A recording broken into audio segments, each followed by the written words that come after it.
shot at, beaten by mobs, arrested, imprisoned, and tortured for Christ. Other than that, just an average guy, right? Peter and his wife, Lenora, have been blessed with 4 children whom they have homeschooled. Ladies and gentlemen, please help me welcome Dr. Peter Hammond.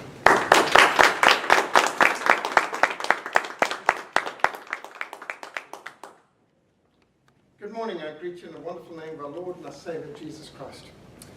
We always like to start with hymn singing. Shall we stand and sing the Pilgrim's Progress hymn, Fight the Good Fight with all thy might. Thy might, Christ is thy strength and Christ thy right. Lay hold on life and it shall be thy joy and crown eternally. Run the straight race through God's good grace. Lift up thine eyes and seek his face. Life with its way before us lies. Christ is the path and Christ the prize. Cast there aside upon thy guide. Lean and his mercy will provide. Lean and the trusting soul shall prove. Christ is its life and Christ its love. Faint not nor fear, his arms are near. He changes not and thou art dear. Only believe and thou shalt see that Christ is all in all to thee. Amen. Let us pray.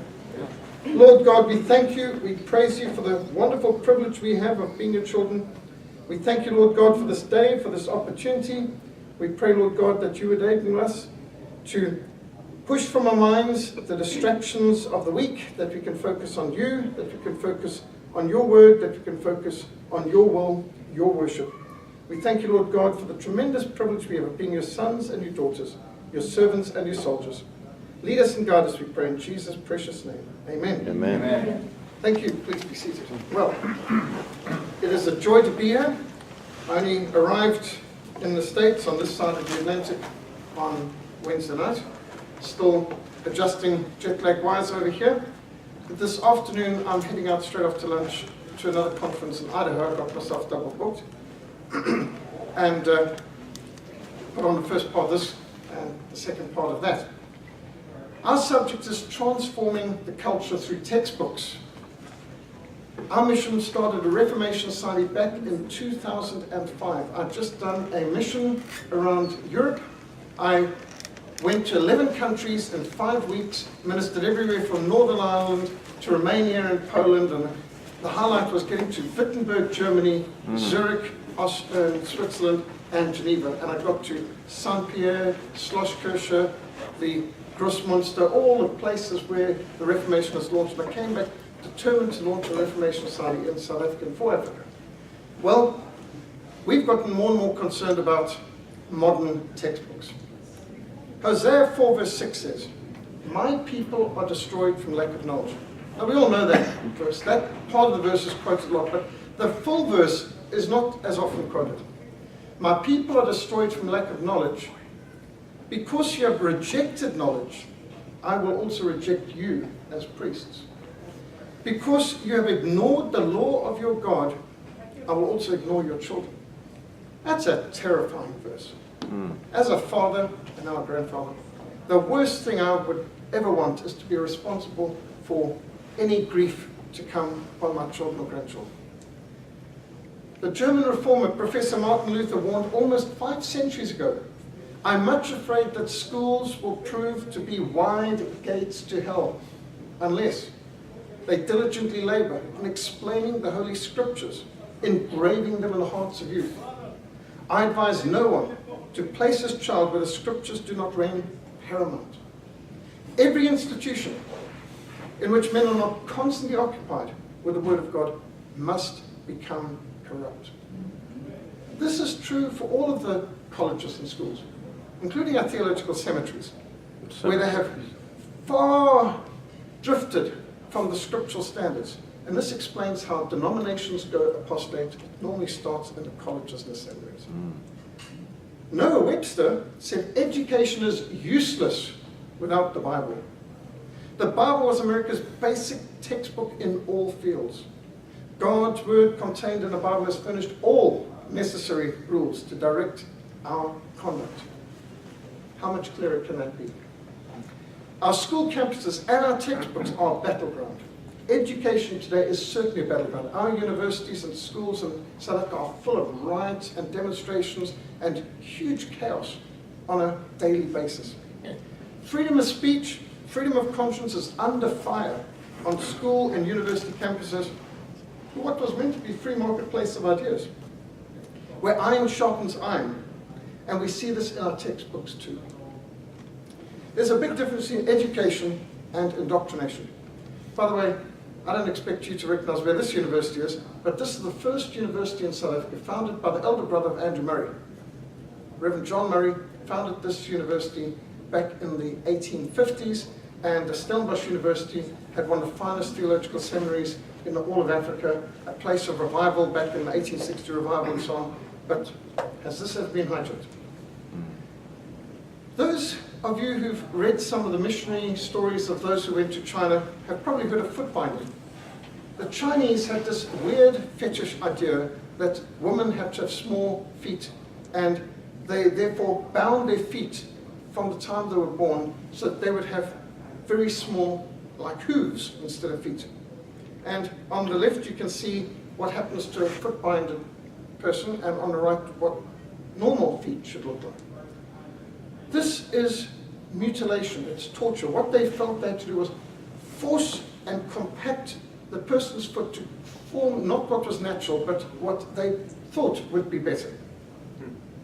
This is absolutely disgraceful, and of course missionaries were heavily involved in fighting against this. In Africa we find no end of body piercing, tattooing, lip stretching, ear stretching. You would not believe the garbage going out there. Actually you would. It's not come to your shores. That's right. Then there's also head binding. We have tribes in Africa that actually believe it's better to bind heads from early to force the head to grow in an elongated fashion, because they somehow think that's the idea of beauty.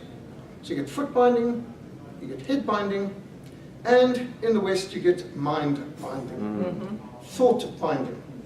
And what we're going to engage in today is thought crimes against the New World Order. A lot of people are just not that observant. I mean, most people couldn't notice the elephant right behind them. We're all trying to get some picture of some buck in front or so. And you can just imagine this tour guide saying, now if you look over there, far in distance, just under a tree, you might see a lion. And they don't see the one right next to them. He's looking, thinking, that's my brother. All education is inherently religious, because it presents a certain perspective and a selection of history and values and practices, and it prescribes a worldview. It presents a selection.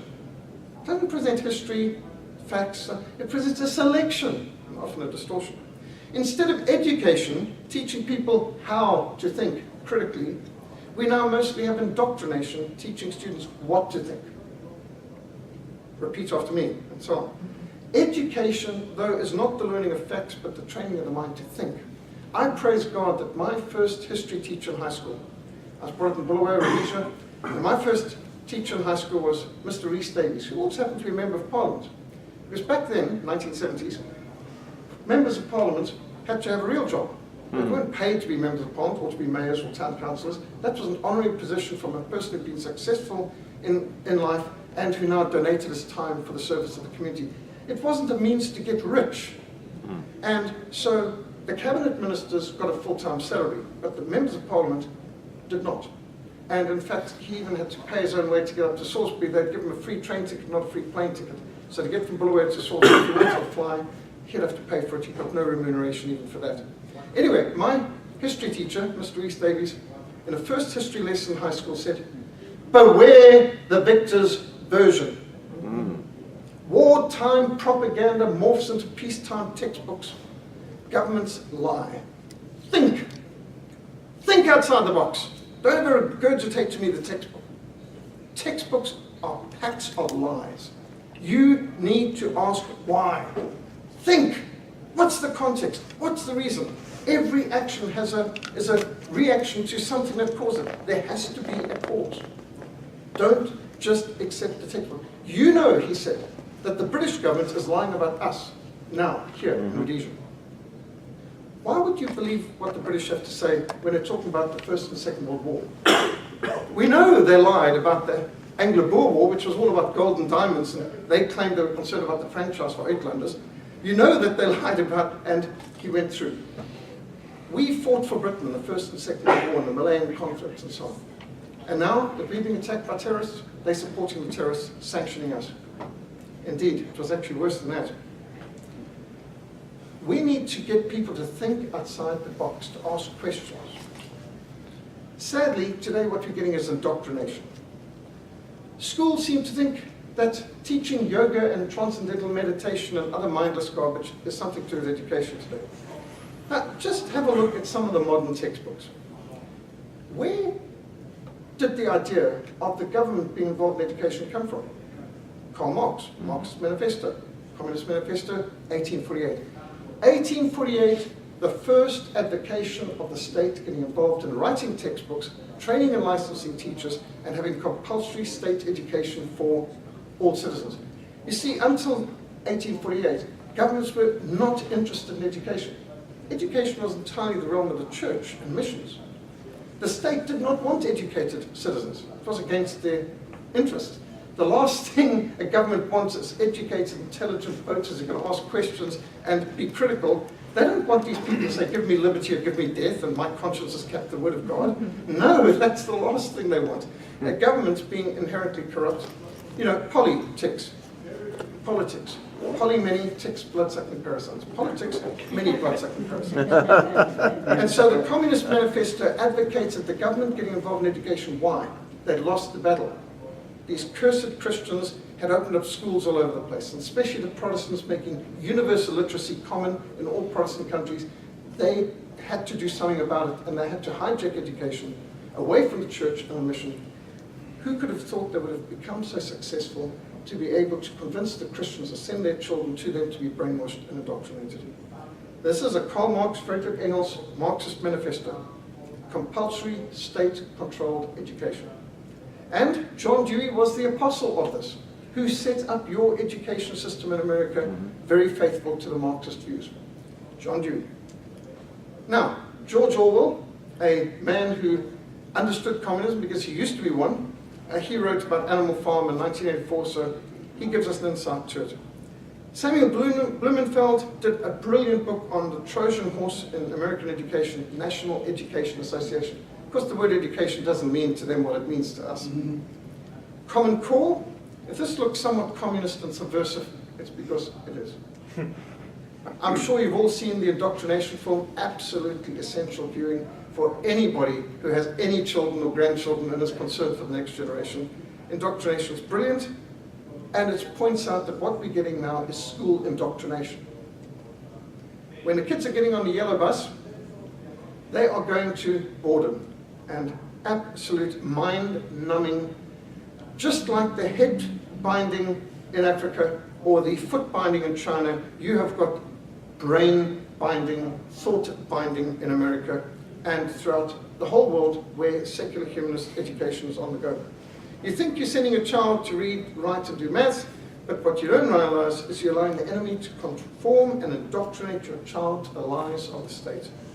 So according to atheists, this picture on the left of a family going to church and teaching your children about God is child abuse. However, teaching your children to twerk, whatever the hell that is, at sexually explicit gay parades is normal. This is what we're dealing with right now. Perversion is normal, and God-fearing child raising is now child abuse. And here's this parent saying, maybe it's time we homeschool when he sees his kid burning an American flag at the Christmas tree. Well, they should have picked it up a little earlier. Come away from the window. You don't want to be a child left behind, do you? Well, yes, I'd love to be left behind from this kind of mind-numbing indoctrination garbage that's going on in our schools. And this isn't a joke. I mean, they're literally creating zombies out there. If we are to avoid a future of cultural separatism in this country, it's imperative that we end the systemic indoctrination of teachers and students. Remember, it's not just the students being indoctrinated, the teachers are too. The teachers aren't just the villains in this. In many cases, the teachers are the victims. They're also the products of it. They don't know any better. They might even think what they're doing is helping the kids. Who knows? You start to Google, school makes me, just 3 words, and what pops up quickly? Depressed, suicidal, anxious, crying, feel stupid, sick, so tired, sad, tired, so stressed. What does this tell you is going on in the minds of the average kid out there, if these are the first things that just pop up before you've even put the 4th word in? It is actually child abuse. And that's what James Dobson said. Sending a child to a government school is child abuse. And I think that's absolutely true. Now you expect this brainwashing in North Korea and Red China, obviously. You expect this in a communist country. What you don't expect this is in your neighborhood, but I'm afraid it's here, without a shadow of a doubt. Thanks to Karl Marx, thanks to the 48ers, thanks to John Dewey. Education is not the learning of facts, but the training of the mind to think, and I would add, critically. Don't believe a thing until you get the evidence and it lines up with Scripture. So, just one example, 36 pages on Islam in a world history textbook and half a page on Christianity. Does that sound balanced? If you go to the Epcot Center down in Disney World Annex in Orlando, they've got this golf ball type journey through progress through the ages. Not a word of Christianity, Gutenberg inventing the printing press, the universities, nothing of Christianity. Nothing about Florence Nightingale, nursing, nothing about that whatsoever. What you get is they glorify the pagan cultures of Babylon and Egypt and Persia, and then they have the Dark Ages, which is when the Roman Empire fell. They now think that's the Dark Ages, when Europe got Christianized. But then a voice thunders in darkness, but all was not lost. Islam kept learning alive. You've got to be kidding. Islam kept learning alive how? By burning 6 million scrolls and books and manuscripts in the Alexandria Library? You know, the burning of whole libraries might create some light, but it hardly preserves knowledge. This is the kind of mindlessness you get from Disney. So you can have any kind of club at school, and next thing you know, you've got Hope and Change and the ACLU, the Antichrist Lawsuit Union, coming along to prosecute, because in the name of diversity, they've got to crush any dissent to New World Order secular humanism. And then you get these Christians who say, oh, we'll send little Billy to government school so he can be a missionary there. Oh yeah, well, look how well that's turning out. Quite aside from the fact that he's not in charge of the class, the teacher is, and the teacher's got a lot more education than little Billy has, and there's no way that this is going to turn out well, and it hasn't turned out well.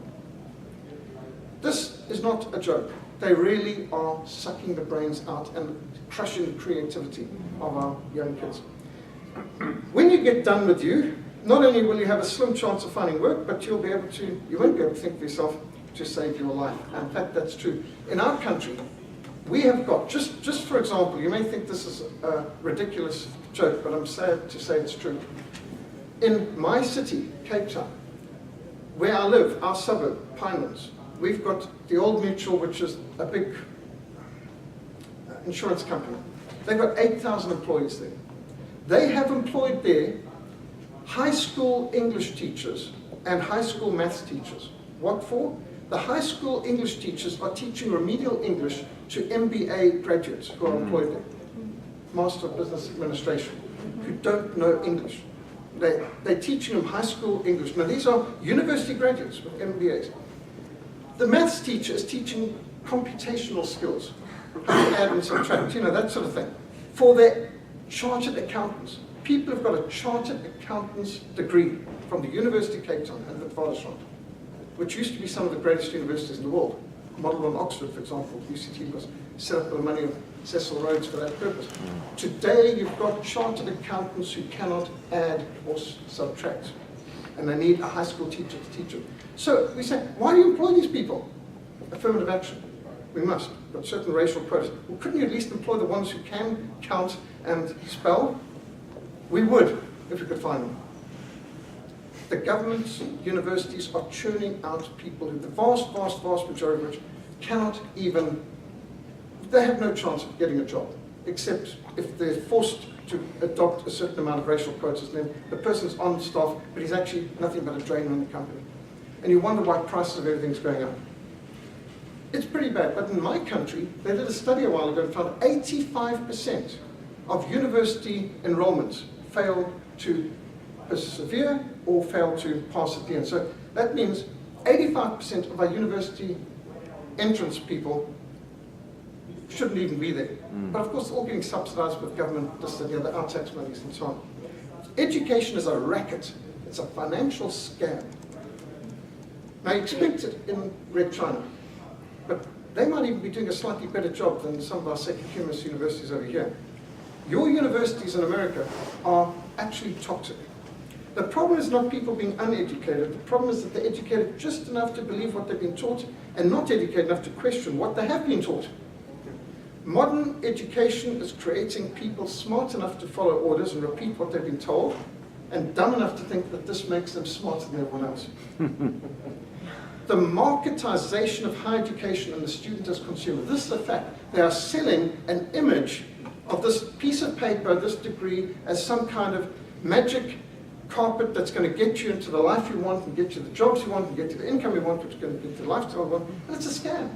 Just like most of the other advertising. They're offering far more than it's delivering. They're giving a false impression. And this is not about education anymore. This is about making a lot of money, not just from the student and the parent, but from the taxpayer, for this huge, colossal fraud of this indoctrination gulag system. People can come in with all kinds of creativity that's crushed, as was shown in the film clips last night. Forget evolution, we're into devolution right now. Things are not getting better and better and higher, it's going down, down, down. The definition of stupid is knowing the truth, seeing the truth, but still believing the lies. And I must say, as somebody who's traveled to 36 countries, ministered in 4 continents, America must be the most indoctrinated, brainwashed, politicized, and misinformed country on the planet right now. I would have used to say that for the Soviet Union. But America's eclipsed that since. They used to have a joke in Russia. There are 2 newspapers, Pravda, which means truth, and Izvestia meaning news. In Russia, they say there's nothing true in Pravda and there's nothing new in Izvestia. And today, the Pravda of today is more reliable a source of information than your Sly magazine, Useless News and World Report, Newspeak, forget about the Bolshevik Broadcasting Corporation or the Clinton News Network and so on.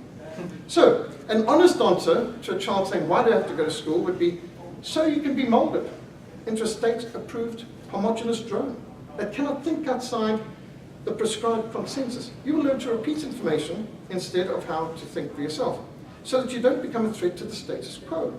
When you graduate, you will get a job, pay your taxes, in order to perpetuate the corporate system of indentured servitude. How many years does it take for the average college graduate to pay off their student loans?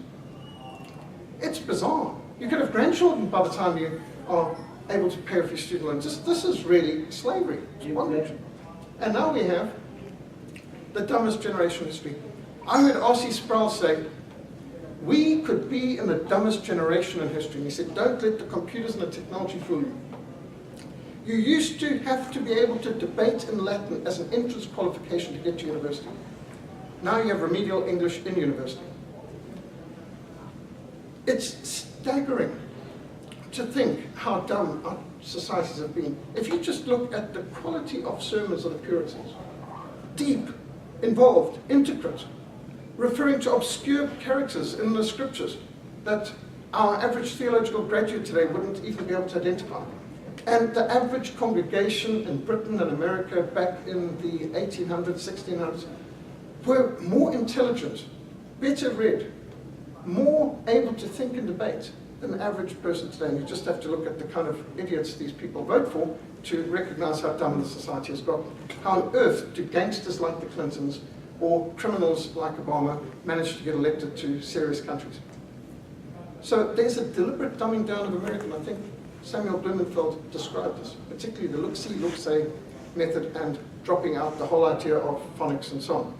You've got a deliberate dumbing down of your country, and of course they're doing it in my country now too.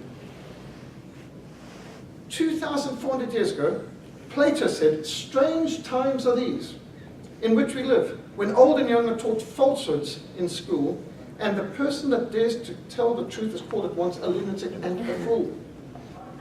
Is that not true? Aristotle said tolerance and apathy are the last virtues of a dying society. Tolerance and apathy. Is that not what we are having pushed upon us morning, noon, and night? We see 7 pillars of ignorance in our schools in South Africa. This is what one cartoon put it in Cape Town. Ideology, which is communism. Incompetence. Nepotism. I'm sure you wouldn't have that around here. Unaccountability, laziness, arrogance, and corruption. Those are the 7 pillars of liberal education as we find it in our universities today in South Africa. And one of the worst organizations on the planet in terms of education is UNESCO. We come across the United Nations educational, scientific, and cultural organization all over the place.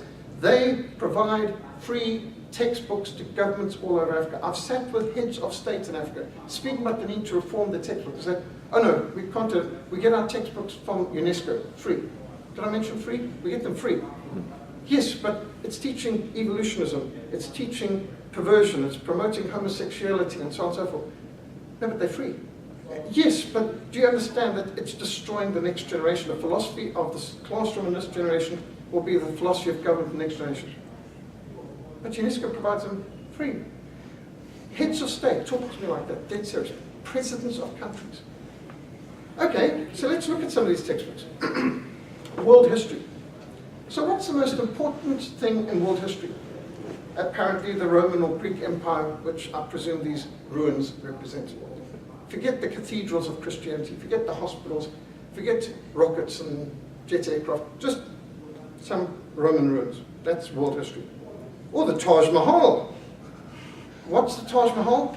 It's a tomb for the favorite wife of this Khan who had something like 5,000 to 6,000 wives and concubines. And so Princess Diana has been posed in front here saying, this is a monument to true love. True love from some serial rapist, kidnapping child abuser, who was a slave owner, who massacred vast amounts of people. And when he got this tomb built for his favorite wife, he had all the right hands of the 15,000 artisans and carpenters and stonemasons chopped off so that they could never make such a lovely building. This is a monument to true love. This is now symbolic of world history. Of course, there's no greater building in the world than the Taj Mahal. And you can't think of the cathedrals or anything like that. And then, who are the characters on here? Well, of course, one of the 5 most important people in the history of the world has got to be communist Nelson Mandela. I mean, nothing's more important than burning people alive with tires and blowing them up. And who are these other characters? Looks like Julius Caesar. Queen Elizabeth I, she deserves to be there. Not so sure, but I think that's meant to be Cleopatra. But anyway, is this really representative of world history? It gets better. This is a Christian school textbook.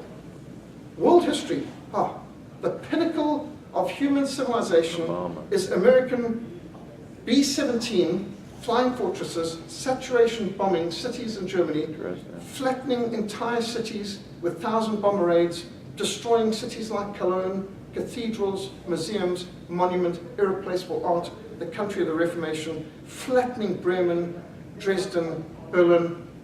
This is the pinnacle of world history for a Christian school textbook.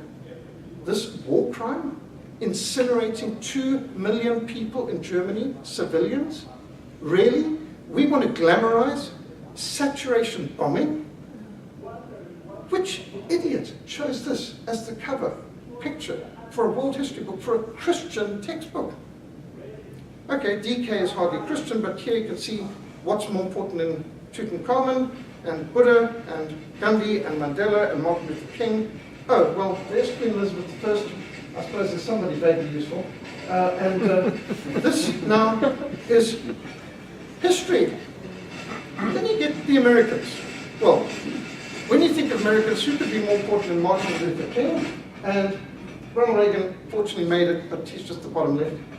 Of course, you've got Franklin Delano Roosevelt. You know, I was at Summit Ministries. You know Summit Ministries, David Noble, Colorado. Understand the Times, outstanding. Well, David Noble had just given a lecture just about 9-10 years ago, and so Obama was in his 2nd year of being president. And after this presentation on worldviews and politics, one person said, Obama's the worst president in the history of America. And I said, it may turn out to be so, but he's only been in office 2 years so far. Can I suggest to you, think Jimmy Carter.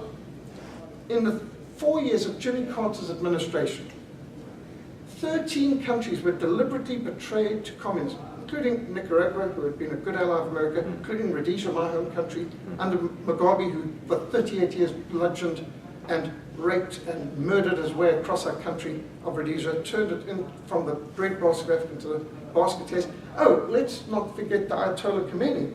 That's right. Jimmy Carter's highest foreign policy goal, aside from betraying Rhodesia into the hands of Mugabe's communists, was to betray the Shah of Iran, which is one of the best allies America had in the Middle East, into the hands of the Ayatollahs. And that story's not over yet.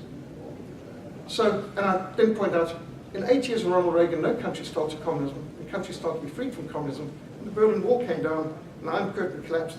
The Cold War was won, and millions of people lived because of Ronald Reagan. But Jimmy Carter, he made the world worse. While I'm talking, David Noble walks up and he puts his hand on my shoulder and he says, Peter, you're wrong. The worst president in America's history, in terms of damage done, is certainly Franklin Delano Roosevelt. Betraying 1/3 of the world's population in the hands of communism, betraying all those countries in Eastern and Central Europe behind the Iron Curtain with the Yalta Agreement, saving Stalin's Soviet Union from destruction through the Lend-Lease campaign and all the rest of it, and removing the two biggest opponents of communism, Germany in Europe and Japan in Asia, the two forces that were preventing communism from taking over Eastern Europe or China. We removed and enabled Stalin's communist empire to expand. Not to mention Truman, of course, giving North Korea to Soviets, which started a problem that hasn't ended yet either. But anyway, so he said, FDR. From the back of the class, someone shouted, "But it all began with Lincoln!" And we thought, he's right. So Abraham Lincoln is on here. Well, amazingly, George Washington suddenly features amongst one of the Americans worthy of note on the cover. Who knows who the others are, aside from communist, perjurer, plagiarist, sexual pervert, Michael King, called Dr. Martin Luther King Jr., not that he is a doctor, not that he's a reverend, not that his name was Martin Luther King, Michael King, but anyway, who cares? He's an idol of the New World Order. Now, in your country, there's a war going on against history. You can see the importance of history because you have communists in a country working hard to take down the statues of some of the most noble, honorable, God-fearing Christian leaders that your country ever had, like Robert E. Lee, a man who was respected by his enemies. But not anymore, because the people today don't have the honor that once was around. Extraordinary. George Orwell, 1984, says every record has been destroyed or falsified, every book rewritten, every picture has been repainted, every statue and street building has been renamed, every date has been altered, and the process is continuing day by day, minute by minute. History has stopped. Nothing exists except an endless present in which the party is always right. Remember the book by Alexander Solzhenitsyn? We never make mistakes. Because the Communist Party is infallible. Everything faded into mist. The past was erased. The erasure was forgotten, the lie became truth. George Orwell knew what he was talking about. He had visited Moscow. He had seen what communism did. Now, in response to some of what I've said, what hands can the left play? Racist, homophobe, misogynist, Islamophobe. Are there any other cards in the hand? Not many. So, to understand the impact of textbooks on society, we need to understand how Marxists are subverting our churches and our society. Karl Marx declared the first battlefield is a rewriting of history. And his disciples have been super busy rewriting history, especially through Hollywood. This is a true story, despite the real events. The generation now coming out of Western schools is unable to distinguish good from bad.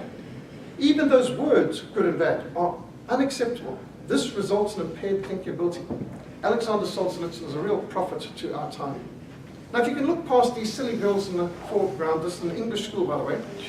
What is on the wall of this English classroom? Che Guevara.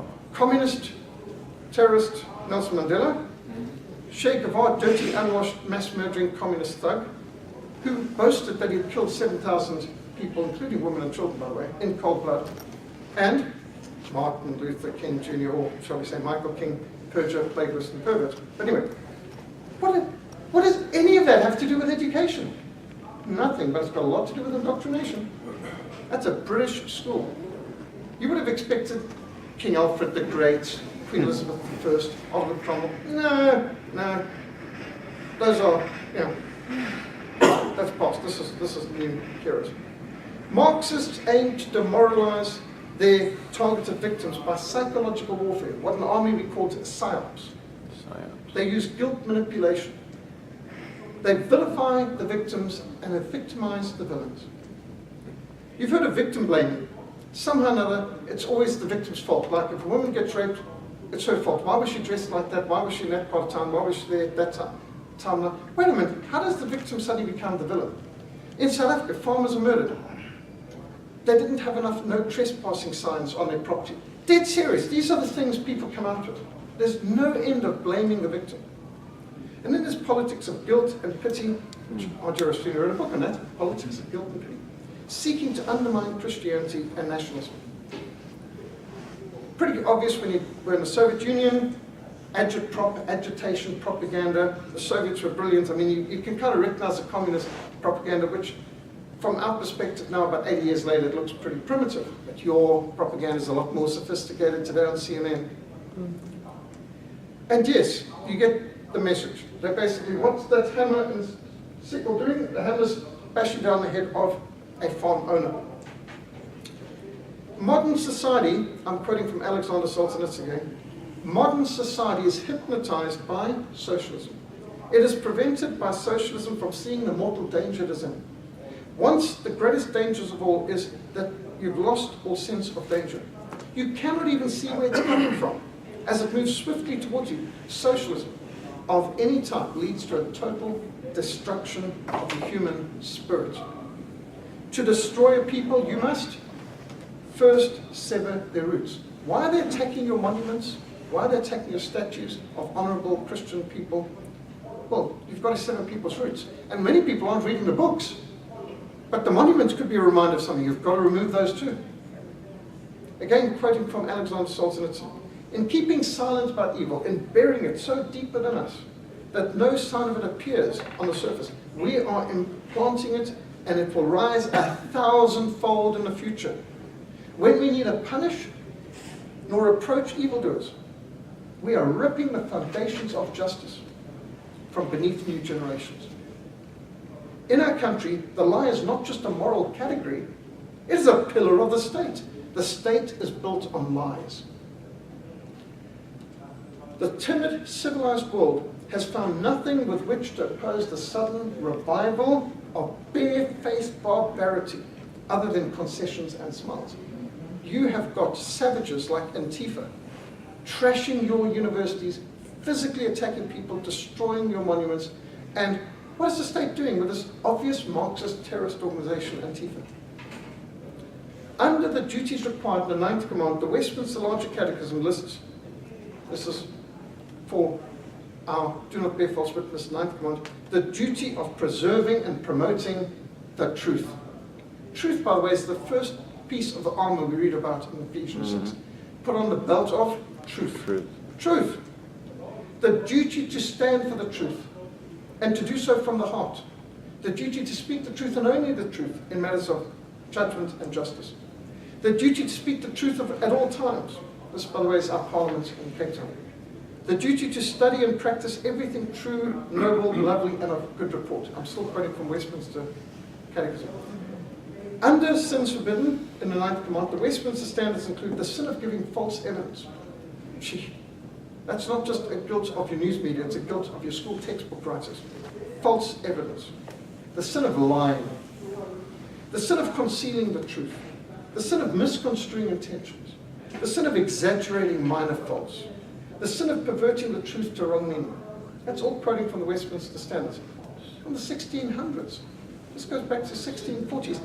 You see, biblical truth is relevant to this day because human nature has not changed. Truth is truth, even if no one believes it. A lie is a lie, even if everyone believes it. It is better to be divided by truth than united in sin.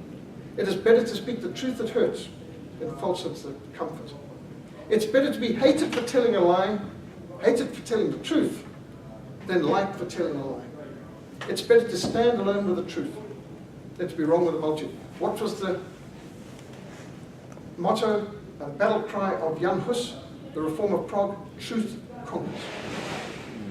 That which can be destroyed by the truth should be. Some people say, you mustn't bring out these truths about Martin Luther King Jr. or Mandela or whatever. It could destroy their respect. Well, if truth can destroy them, it should be. Why do we want to build a life on life? Now, I just saw the film once. I can't remember its name. There was one of these Batman films where Harvey Dent, the criminal, was lifted up as the hero. And Batman went along with it because he thought it would comfort the people, thinking that this evil man had actually been a hero who had saved the city. And the whole city turned to kind of like a Harvey Dent worship. You remember the name of that film? Dark Knight. Dark Knight, right. Okay. And then you saw the negative results of believing that lie. I think that's the same thing that's happened in our countries, that we have made heroes of villains.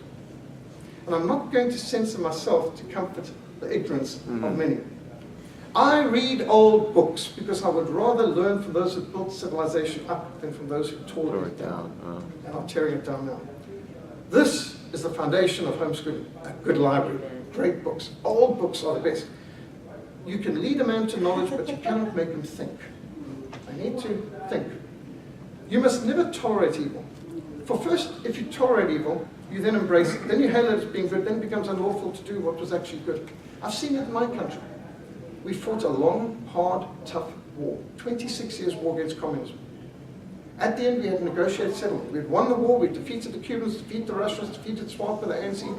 We had won, and the Berlin Wall had come down, the Iron Curtain had collapsed, the Soviet Union collapsed, the Cubans had withdrawn from Angola, and we were victorious. And from a position of strength, our government, foolishly, I believe, I wasn't a supporter of it, but our government in South Africa chose to release Mandela from prison, unban the ANC and the Southern Communist Party, and work about a negotiated settlement that they thought would end international sanctions, enable us to play football and rugby and be involved in the World Cups and the Olympics. And we could have a healthy economy in a country based on laws. And part of this was to pretend that our communist terrorist enemy were actually noble, honorable freedom fighters who could keep their agreements and so on and so forth. But Karl Marx said, to tell the truth is a petty bourgeois habit, but to lie convincingly is a sign of superior intelligence. Lenin said, treaties are like pie crusts, they're made to be broken. Why do we even try to sign agreements with professional liars who think that lying is an art form to be cultivated? And so now you've got a lot of South Africans singing Nelson Mandela's praises and acting like he is the father of the nation. He's a communist, Marxist terrorist, a wife-beating serial adulterer, and a whole lot of other things. I mean, I'm not here to talk about it, but the point is, if you're going to do a Harvey Dent, let's just worship the criminal, it'll have negative effects. My sister posted this picture a while ago saying, I wouldn't change my children for the world, but I wish I could change the world for my children. Well, that is my desire too, to change the world, to leave a better world for my children. My firstborn daughter, Andrea. Well, of course, I've taught her to love all things, knowledge. My daughter, Daniela, who is our artist, and every night, highlights of the day was reading time, devotions, singing, praying, and I taught my children history. Now, my daughter, my oldest daughter, Andrea, had no problem with me crossing out things in a textbook and marking different dates or correcting things. And she had no problem, but my second daughter, Daniela, was horrified. Dad, how can the textbook be wrong? Well, governments produce textbooks, and while this is meant to be from a Christian homeschooling curriculum provider, they've obviously got this wrong. Well, next question is, well, Dad, how do you know that you're right? It's a good question. Well, as it so happens, I was brought up in Rhodesia. I knew Ian Smith, the Prime Minister of Rhodesia. I doubt that the person who wrote this textbook had ever been to Rhodesia, probably hasn't even been to Africa, and has just accepted the propaganda and CNN and so on, and this is found its way into a Christian textbook. But How do you know about Mozambique? Well, I worked in Mozambique for years. I was in Rwanda. I walked knee-deep through the corpses in Rwanda. I know what was going on in Angola. I fought there, served there. I knew Jonas Savimbi, the UNITA freedom fighter leader, and so on. And you could continue with so many different things. I've taught my children the love of nature, climbing mountains, how to shoot straight. Family that shoots together stays together. And of course my children love music and all the different arts, and we can teach, and our back garden is like a playground. And my father fought all 6 years of the Second World War in the 8th Army, mostly in the 8th Army under Field Marshal Montgomery, for example, North Africa, and most of it in Italy. My father's traditional weapon, 25-pounder, is a bombardier. Take my children to my base, 6th South African Infantry, where I was trained, and this is the chapel where we started the Frontline Fellowship mission. That's a lot younger me. We've gone to the battle sites, like Battle of Blood River. Take my children on missions, like across the Namib Desert, up into Angola, Zambia, ministering. Here my son is meeting General Ronnie Shikapasha. Now this is a character. General Ronnie Shikapasha was the head of the Air Force, crippled in a car accident, told he'd never walk again. His wife got converted. He got converted. He got healed. He became Minister of Information, Minister of Home Affairs, Minister of Foreign Affairs. And we were able to meet him and to let my son meet leaders in the world like these. We go to museums. I do guided tours of museums like the Hugo Monument Museum, special, like this is the Livingston 200. We launched the whole Livingston 200 on the 200th anniversary of the birth of David Livingstone, the best friend Africa ever had. Here at Victoria Falls at the 200th anniversary of David Livingstone's birth. My daughter Daniela has become a singer who's sung all over the world in Cape Town the Cape Town Youth Choir as far as Riga and the Choir Olympics.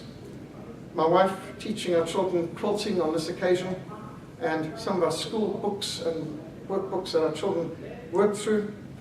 My second daughter Daniela got national colours in ice skating and has represented South Africa in Boston at Worlds and in synchronized ice skating in Italy and France. And she's an ice skating coach too. My first son, third child, Christopher, was born with kidney failure. He's a miracle child, got his mother's kidney. We've taught him all sorts of skills, and he got his national colours in karate, and he's represented our country overseas in 4 international events, including in America, Germany, Switzerland. And he's come back with bronze medals from Switzerland with his mother's kidney. He's meant to be he could be in the Transplants Olympics, but he wanted to be a normal to get to the top. Our youngest son, Calvin, he's the athlete of the family, everything from fencing, hockey. In fact, even though he's doing his 12th grade right now by homeschooling, he's coaching in a local school in hockey and water polo and all that sort of thing. So these are my children. This is the reason why I'm interested in history books and school textbooks. And some of the projects my children I've been involved in is producing a website on the Bible and animals, and social media sites on We Love God's Animals and Wonderful Wildlife. We're real animal rights activists, and to show that Christians have a real reason. When I'm with my vegan, lesbian, animal rights activist friends out there, and they're out there chanting, "Animals matter." Why? Because animals matter. I say, well, I've got Bible verses, I've got the doctrine of creation and stewardship, a good man is kind to his animals, the wicked are cruel to theirs. What do you have? I mean, if you just believe in evolution, then, you know, we all evolved slime, there's no right or wrong, there's no heaven and hell. You don't have any basis, aside from sentimentality, for your animal rights campaigns. I've got a scriptural foundation in creation and stewardship. Anyway, so we're ministering amongst those people too. David Livingstone, one of our great heroes. Our mission house is called Livingstone House. I've got first editions of all his books. Wow. And I've made a major life study on this great missionary. So our whole vision is smash cultural Marxism. We want to transform our culture through textbooks. And I've been writing textbooks like Church History Manual, A Christian History of Africa, keep upgrading, I'm lecturing on these in Bible colleges and so on. But I start them for homeschoolers. And Victorious Christians Have Changed the World. I'm sick and tired of lifting up all these false gods, these idols of the New World Order, that we've got to worship people who hated Christ. So here I've got 32 biographies going from Perpetua to Mary Celeste, 20 centuries of Christians, so that we can learn world history from examples of excellence. Great Essential Reformation, one of our most popular books, now in its second expanded edition, dealing with 16 great reformers of the 16th century. Our most popular book ever, The Great Essential Missions. This has been over 20,000 copies in print so far. This book, The Great Essential Missions, has got 19 biographies on 19 missionaries of the 19th century. I believe we learn by examples of excellence, like sketches from South African history. Our history is under attack. This book got me a death threat fatwa from Muslim radical terrorists. Slavery, Terrorism, Islam, Historical Roots and Contemporary Threat. When it first came out in 2005, well, I then doubled it in the next edition, trebled it in the third edition, because if they liked it so much, I thought it must have hit target, and so we keep working on it. The important thing is we should reclaim our campuses for Christ. We do ministry into university campuses, but we don't send our children there. We go there as missionaries. Understand the Bible, working our way through every book of the Bible is part of our Reformation 500 campaign. You shall know the truth, and the truth shall make you free. Marxists employ double standards to enable them to always play the victim. They're always the victim. Even when they're genociding millions of Christians in the Soviet Union, they're somehow the victim. While they demonize the opponents of Marxism, anybody who opposes Marxism will be demonized. And Hollywood obviously loves Marxism. They've never made a film exposing the communist persecution of Christians, the killing of tens of millions of Christians in the gulags of the Soviet Union, or in Mao Zedong's second phase of the revolution. They don't care about the victims of Marxism. This is a true story. The facts are true, the names are true, but we've changed the facts in order to demonize the victims and to victimize the villains. When they say inspired by true events, what do they mean? Some of this film might have happened. Most of it's lies. Along with demonizing their opponents, Marxists seek to promote hero worship of the idols of the New World Order. For example, Vladimir Lenin talked about idol worship. You go into Moscow and what do you see? This grotesque, modeled on Egyptian type pyramid, House of the Dead, and they've got in there the corpse. Well, actually it's not much of the old Lenin because his fingers fell off and the ears fell off and those fell off. So it's mostly plaster Paris because they were actually very shoddy in their embalming. But every May Day, on the 1st of May, the Soviet armies, the Red Armies would march past and the leaders of the Politburo would be standing above the bones of Lenin to see the march past. The symbolism, the occultic, statist hero worship, Caesar worship of this Marxist mass murdering terrorist thug is just quite grotesque. And communism marched on, and it actually managed, thanks to FDR and Churchill, to conquer and rule over 1/3 of the world's population at the height. And of course, terrorized us with everything from possible nuclear annihilation onwards. However, by God's grace, the time came when here the people are lining up to see their God. But you know, on the other side of Red Square, there's St. Basil's Cathedral. And it's one of the only churches that survived the purges. There were 50,000 church buildings in Russia in 1917, the time of the Bolshevik Revolution. By Operation Barbarossa in 1941, there were not even 200 congregations, church buildings left open in all of the Soviet Union. They closed down over 49,000 or destroyed. But this was one that was left because it was very public, prominent. So this was the one propaganda, the only church open in Moscow in 1941. Anyway, so St. Basil's Cathedral, when it comes to Easter Sunday, the minister asked, "Where is he?" And people respond, "He is not here." "Where is he?" "He is not here." "Where is he?" "He is not here." And then the third time he shouts out, "Christ is risen." And the whole congregation responds, "He is risen indeed." And you can imagine his poor soul on the other side of Red Square, looking over his shoulder thinking, our God's dead. The Christian's God's alive. This, of course, was the death knell of communism. Communism has been thoroughly defeated in Russia. The Soviet Union is no more. Tens of thousands of idols of Lenin and Marx and all the others have gone, even as far as Addis Ababa in Ethiopia. One of the most important books I ever came across was Herbert Schlossenberg's Idols for Destruction, where he points out that the key element to gospel preaching is always destroying the idols. When people are converted, they destroy their idols. I've decided to follow Jesus, no turning back. They burn their bridges or their boats. Cortez's kind of example. They have a fire service, so to speak. They destroy their idols. So, do we have any problem with idols today? I mean, are there any Hollywood idols, sex idols, pop idols, political idols? Do you have any idolatry in your society today? Have you noticed how in the Bible, God decrees this was a good king, or this was a bad king, this was an evil king, or this king did evil, and so on. But somehow in America, everybody who becomes a president enters the pantheon of the gods. And suddenly they're good, not just good, they're great. In fact, every single American president somehow is a star. And in God's eyes, the kings of Israel and of Judah were good or bad. They either did good in the eyes of the Lord or bad. Do you think God could say of your presidents, he did good in the eyes of the Lord?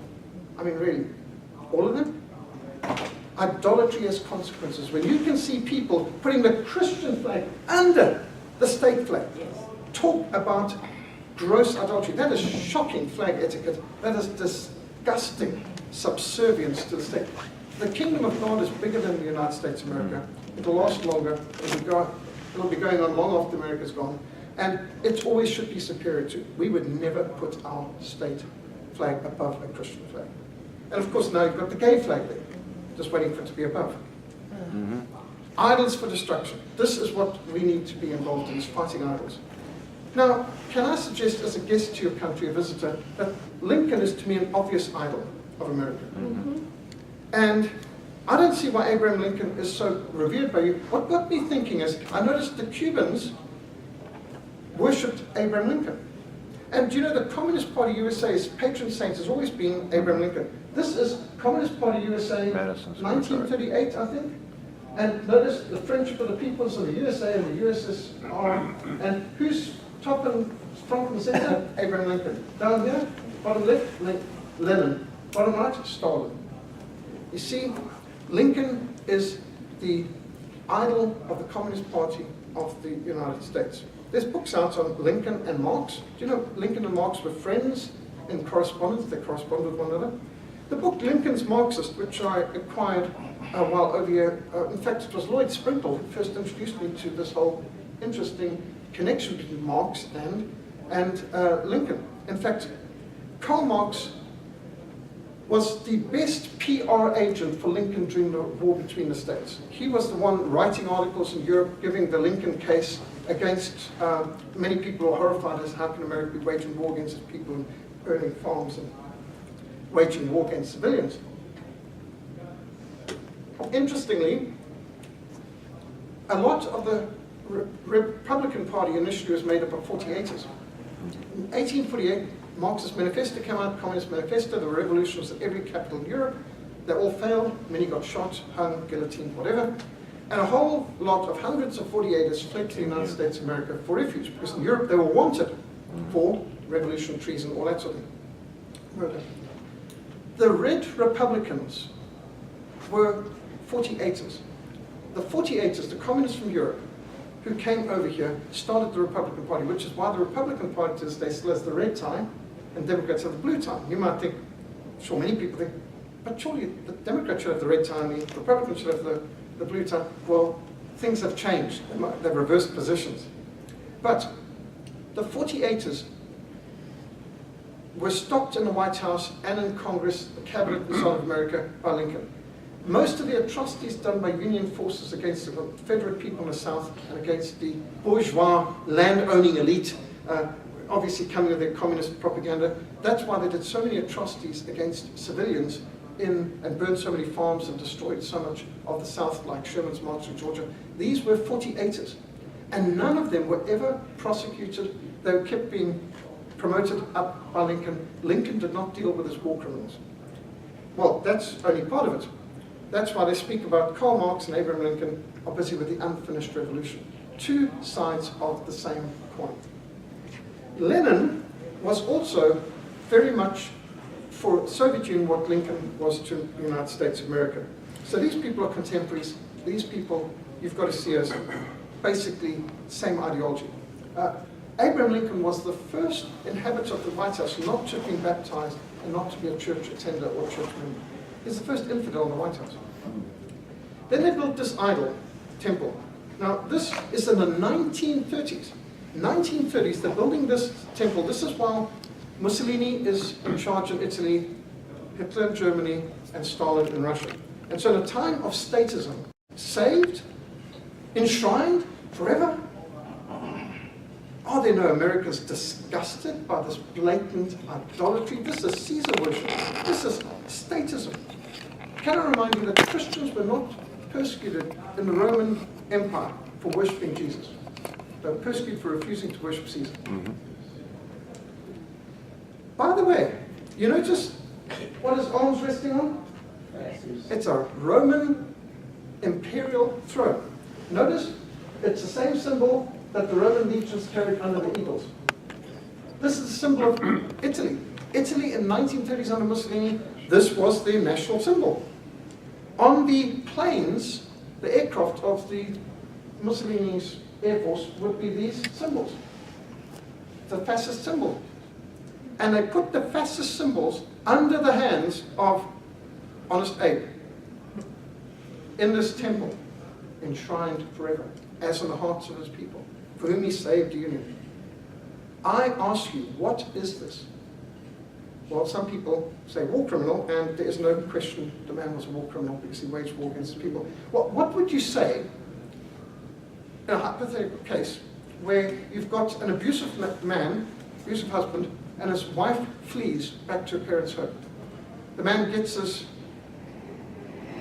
gang together, they go and burn down her father's house, burn down his barn, kill her father, kill her brother, rape sister, kill her dog, and force her to come back to his home. Would you build a temple in DC and say, he saved the marriage?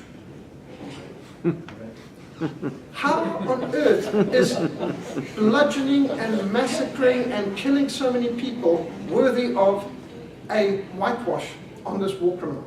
To me, Abraham Lincoln is every bit as reprehensible as Vladimir Lenin.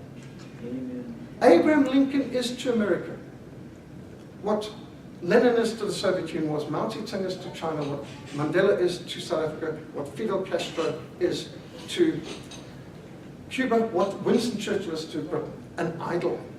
And of course you've got other idols. MLK, of course. And of course, you can see in Cuba, we've got dear old Nelson Mandela Party. In our country, we've got these idols. Talk about idols all over the place. They've got these communist idols. This is like Nebuchadnezzar size. This is plain of Dura, 90-foot high stuff, just unbelievable. And here even, sacrificing pigeons from it. This is just idolatry, ancestor worship of a high order. But as Christians, we're called to destroy idols. The truth does not change because you don't want to hear it. Truth sounds like hate to those who hate the truth. Truth is the new hate speech. During a time of universal deceit, George Orwell said, telling the truth becomes a revolutionary act, a thought crime, treason. You are being lied to. The scriptures teach that Satan is deceiving the nations. And if we find ourselves in full agreement with Hollywood, the United Nations, we need to stop and carefully consider, where have we been deceived? If you agree with the world on the major issues, then Satan has deceived you. Propaganda, the calculated manipulation of public opinion to serve political and ideological interest, is pervasive. Propaganda aims to other people's thinking for them. Propaganda today has moved into agenda. What we think is controlled, but also how we think about it. And what we think about. During a World Cup soccer, 3 billion people in the world can be watching a World Cup soccer event simultaneously. I should say simultaneously. 3 billion people worldwide. Phenomenal. And when it comes to Olympics, 2 billion people worldwide. When it comes to a royal wedding in England, I think it's about 1 billion, something. Incredible. Edward Bernays, nephew of Sigmund Freud, and the founder of American propaganda under Woodrow Wilson in the First World War, the conscious and intelligent manipulation of organized habits and opinions of the masses is an important element in democratic society. Those who manipulate this unseen mechanism of society constitute an invisible government, which is the true ruling power of a country. He, by the way, is known as the father of spin. He's the one who started PR. After working for Woodrow Wilson and mobilizing Americans from being anti-war to being pro-war and getting involved in Europe's wars against the instructions of the first President George Washington to avoid entangling alliances, do not get involved in Europe's wars. Well, Edward Bernays was appointed by Woodrow Wilson to set up the Committee for Public Information, CPI, which is the first real propaganda agency in the world. I mean, Goebbels and co. studied Bernays to learn how to do propaganda. This man was the father of spin. George Orwell, who had been a communist until he saw reality, wrote Animal Farm, and he wrote 1984. And if you want to understand our society, those two books, those, by the way, were school textbooks when I was at school in Rhodesia, 1984 and George Orwell's Animal Farm. Political language is designed to make lies sound truthful and murder respectable. Collateral damage, strategic bombing offensive, saturation bombing. Nice euphemisms, termination with extreme prejudice, eliminated. Sounds better than mass murder, bombing civilians, stuff like that. The people believe what the media tells them they believe. America is phenomenally brainwashed.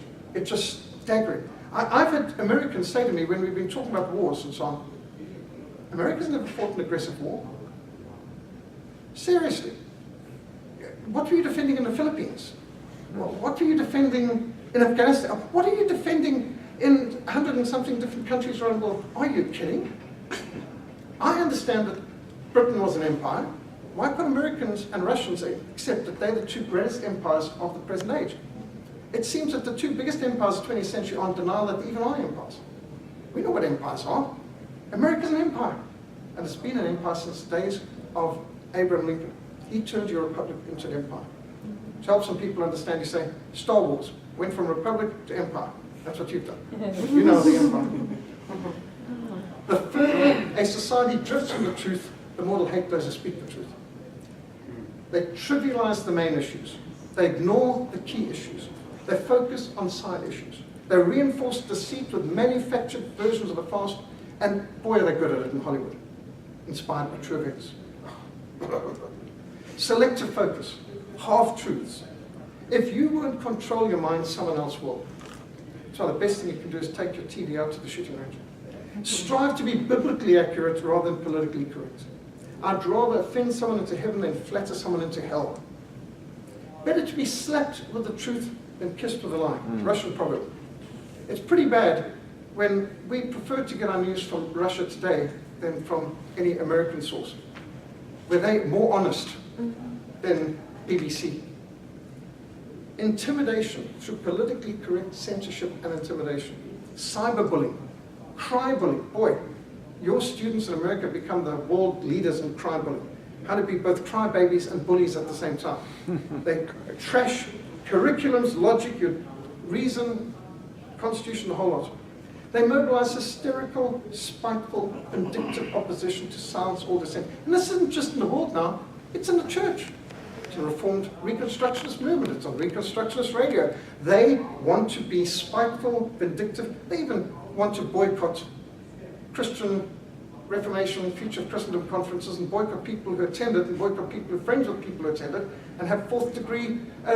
This is the tactics of Marxism. Anyone here seen the film Gaslight?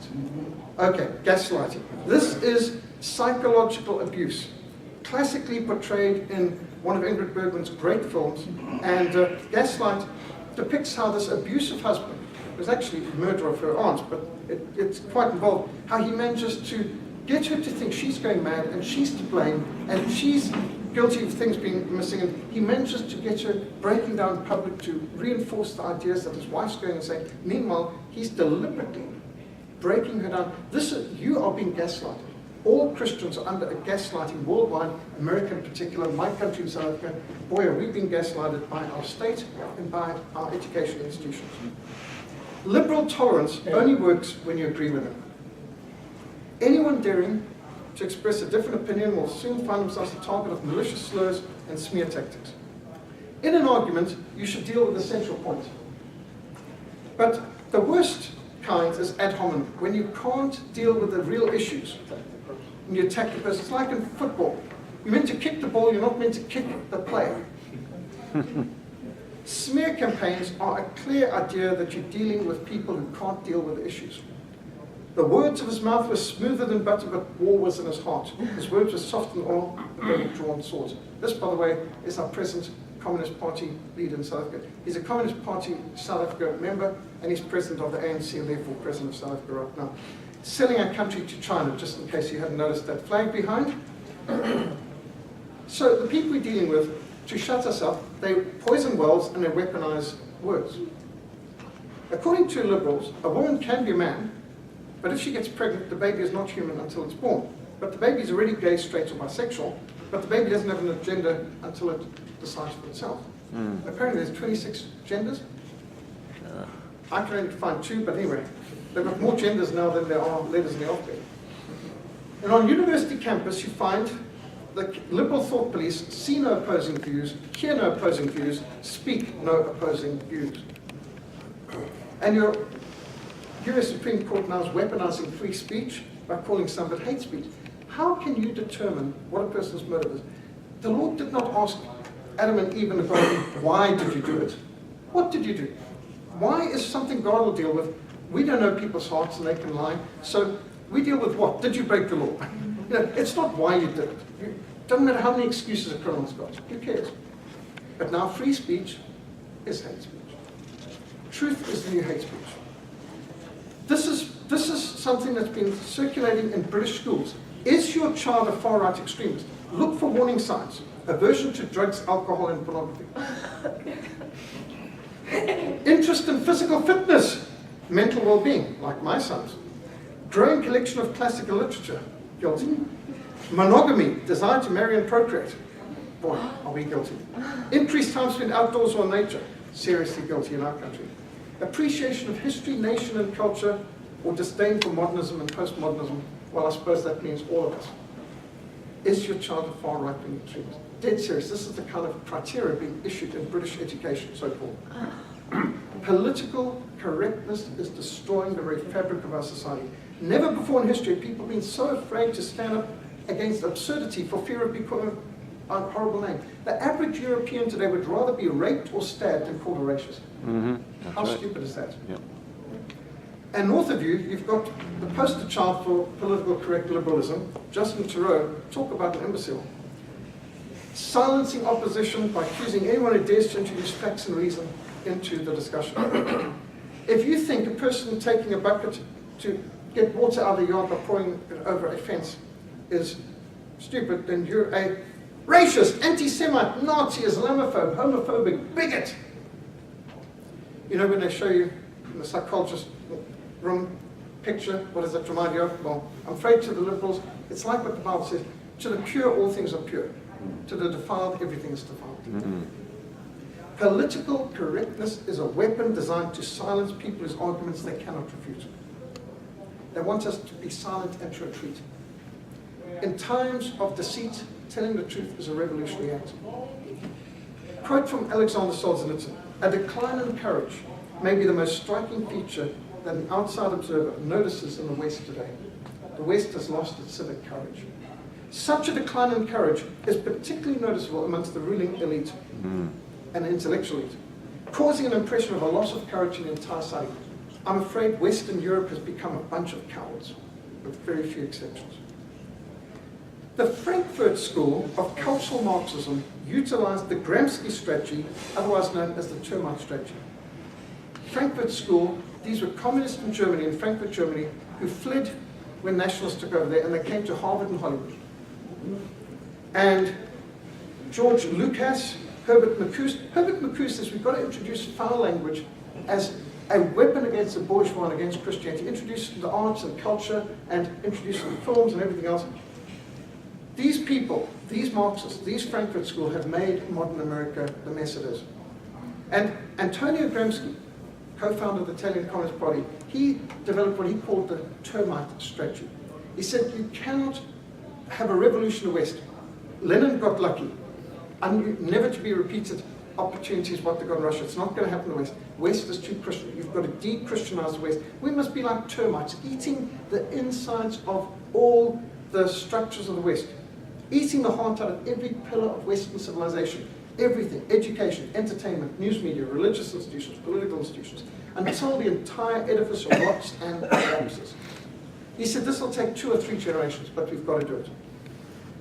What were the main aims of Frankfurt School? They listed the creation of racial offences, racism offences, continual change to create confusion, teaching sex and homosexuality to children, undermining schools and teachers' authorities, huge immigration to destroy national identity, promotion of excessive drinking, emptying of churches, make the legal system unreliable with a bias towards the victims of crime, dependency on the state and state benefits, control and dumbing down of the media, encouraging the breakdown of family, abolishing difference in education of boys and girls, and declaring women to be an oppressed class and men are oppressors.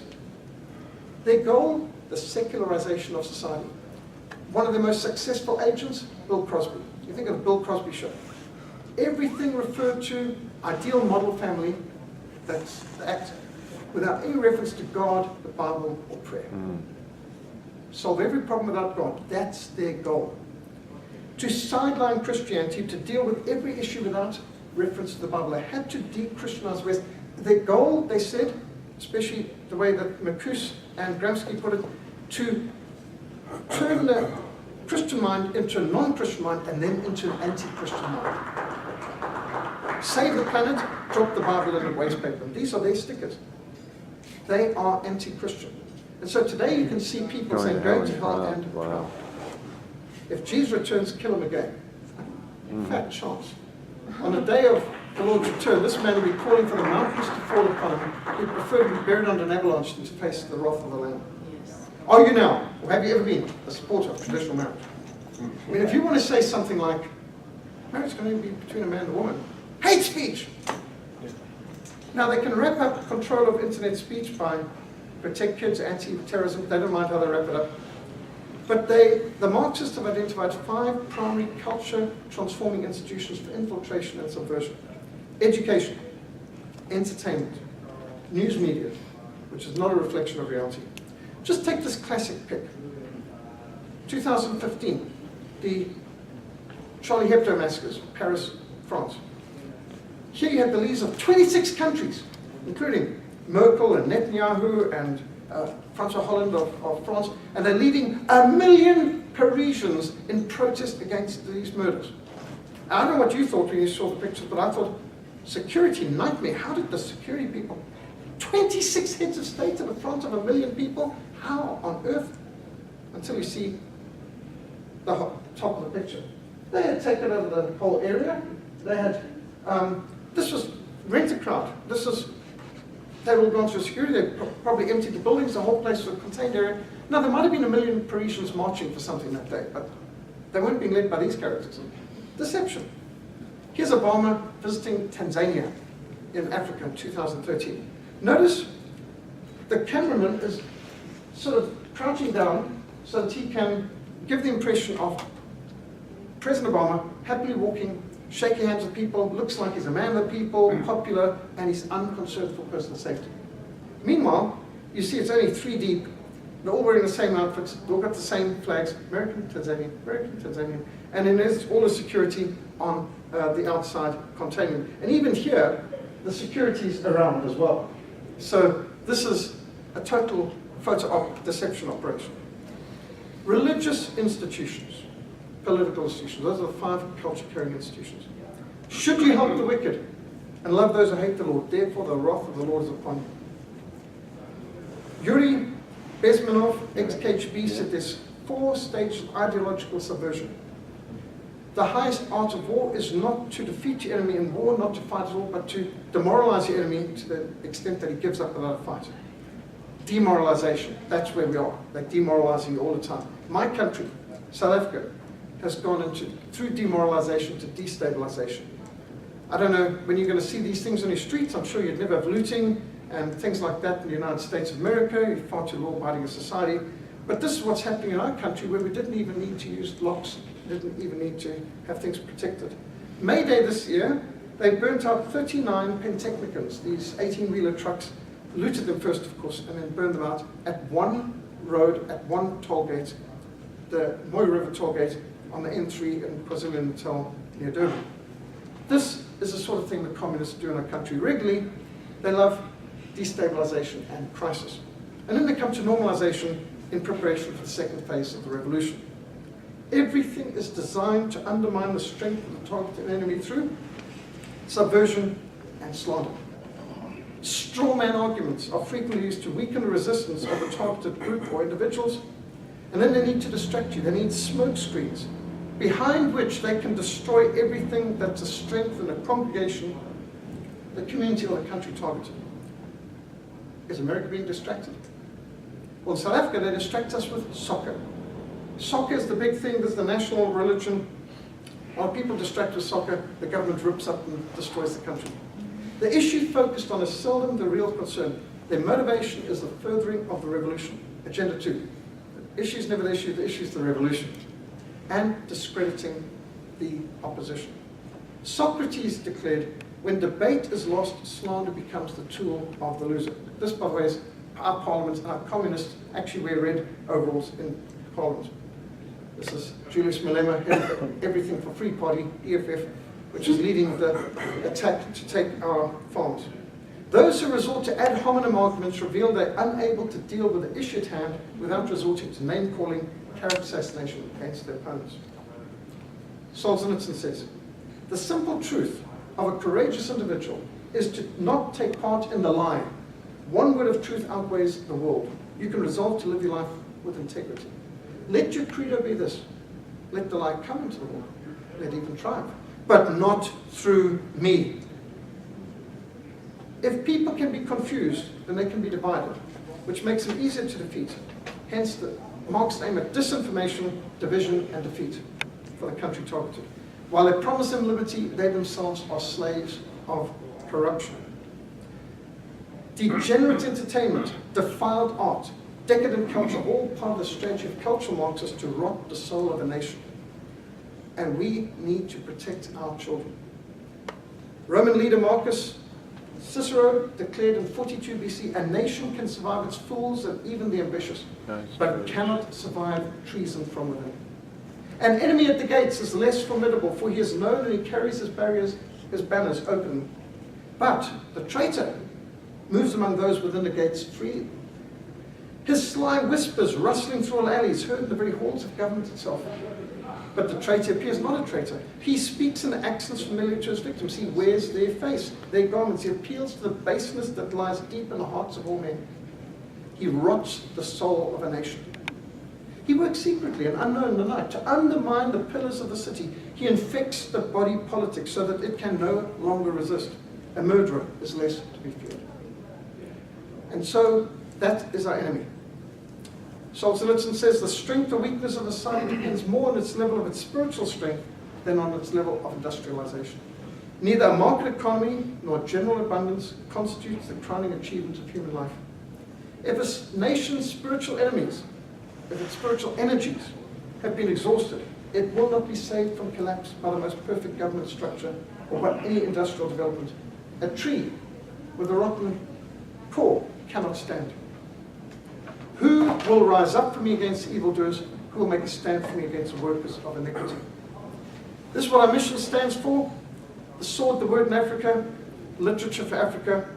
We receive textbooks from all over, donated from America to containers like these, 20-foot containers, packed full of Sunday school materials, school textbooks, Bibles and books. This is our mission house. And we do what we call frontline drill. We move 18 tons by hand off these trailers, these containers, and distribute them throughout Africa. I remember early on my missionary work in Mozambique, hearing someone in Mozambique saying, the missionaries taught us how to read, yes, but it's the communists that gave us something to read.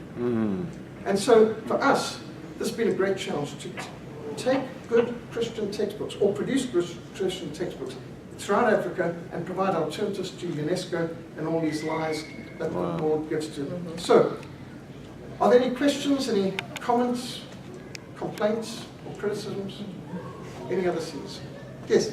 In this country, the last 5 years, we've seen a lot of monuments removed of men like Robert E. Lee, Stonewall Jackson, men who were devout Christians.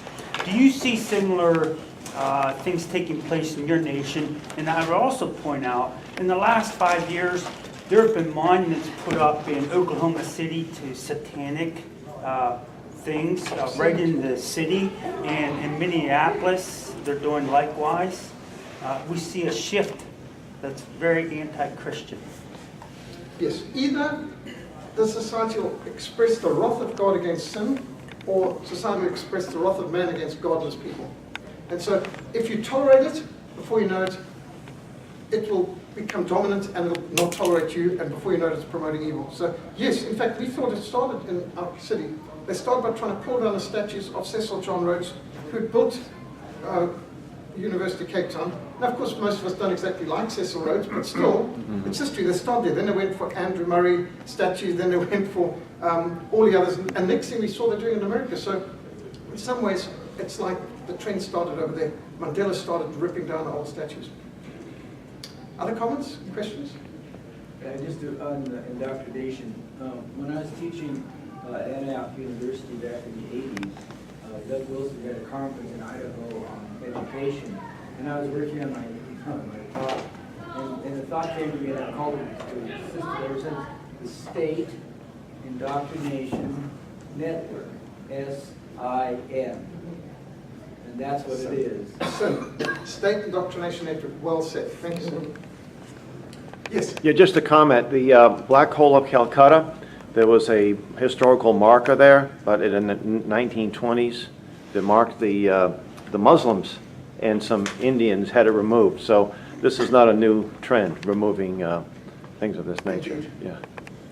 Yes. Did you see the article, I think it was in USA Today recently, and it was about how there are Christian farmers in South Africa that are being invited to Russia to buy cheap land that needs to be farmed, and the official policy, it's not the official policy of the government, but it's understood that we want Christian civilization to be behind the agriculture in Russia.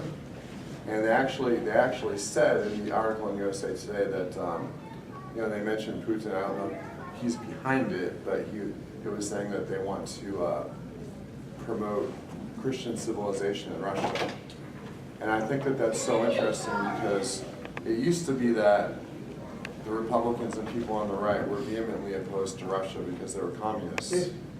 And now you see the Democrats thinking that the Russians are hiding under every rock, and they're behind every conspiracy. So what's your view as a South African and all that? Well, for most of my life, Russia's been our enemy. And it's been quite a strange thing for us to see the United States, especially under Obama, funding Islamic terrorists like ISIS in the Middle East, beheading Christians and blowing up churches, and Russia trying to defend the Christians. So there's been an extraordinary turnaround that now Russia is no longer hated because it's communist, but hated because it's become Christian and against the homosexual agenda, pro-life, pro-family.